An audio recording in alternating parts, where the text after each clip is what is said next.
दोस्तों, हमारे देश में शासन कर रहे राजाओं ने अपनी सत्ता चाहे जैसे भी चलाई हो, पर वो कुछ ऐसी इमारतें बना गए जिससे उनका नाम सुर्खियों में बना रहता है। ठीक उसी प्रकार कई शासकों ने तो शहर ही बसा दिए, जिनमें से एक शासक लोदी वंश के थे जिनका नाम सिकंदर लोदी था। पिता बहलूल लोदी की मृत्यु के बाद 27 जुलाई 1489 को सुल्तान बना। इसने सुल्तान बनने के बाद बहुत सारी मुश्किलों का सामना किया।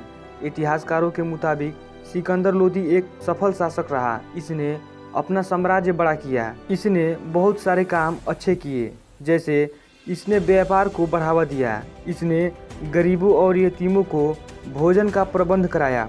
यह बहुत ही निष्पक्ष न्याय करता था। इसने मापक पैमाना गज ए सिकंदरी का निर्माण किया। इसने किसानों से अनाज का टैक्स कर वसूली बंद करवाया।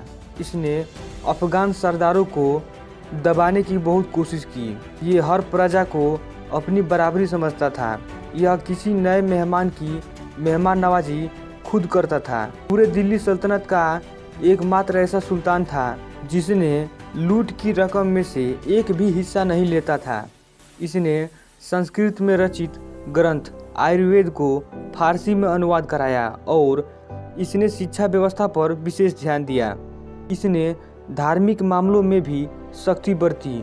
इसने मुस्लिम स्त्रियों को पीर और संतों के मजार पर जाने पर प्रतिबंध लगा दिया। इसने मुस्लिम धर्म का पवित्र त्यौहार तजिया प्रथा पर भी प्रतिबंध लगा दिया।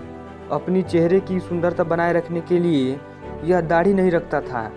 इसने गुलरुखी नामक कविताओं का प्रचलन कराया। इसके शासन के दौरान इसका बड़ा भाई बरबक शाह जौनपुर का राज्यपाल था। इसने भारत में उत्तर प्रदेश में स्थित प्रसिद्ध शहर आगरा शहर का निर्माण कराया, जिस शहर में मुगल सुल्तानों ने 4 चांद लगा दिए। तो इस शहर को बसाने का श्रेय सिकंदर लोदी को ही जाता है। इतिहासकारों के मुताबिक सिकंदर लोदी एक हिंदू राजपूत माँ का संतान था, इसलिए यह धार्मिक मामलों में बड़ा ही सख्त था। इसने 1516 ईस्वी में ग्वालियर पर कब्जा करने की योजना बनाई, लेकिन अचानक एक बीमारी के कारण योजना भंग हो गई और 1517 ईस्वी में उसकी मृत्यु हो गई, जहां मृत्यु के बाद उसका मकबरा दिल्ली में बनवाया गया।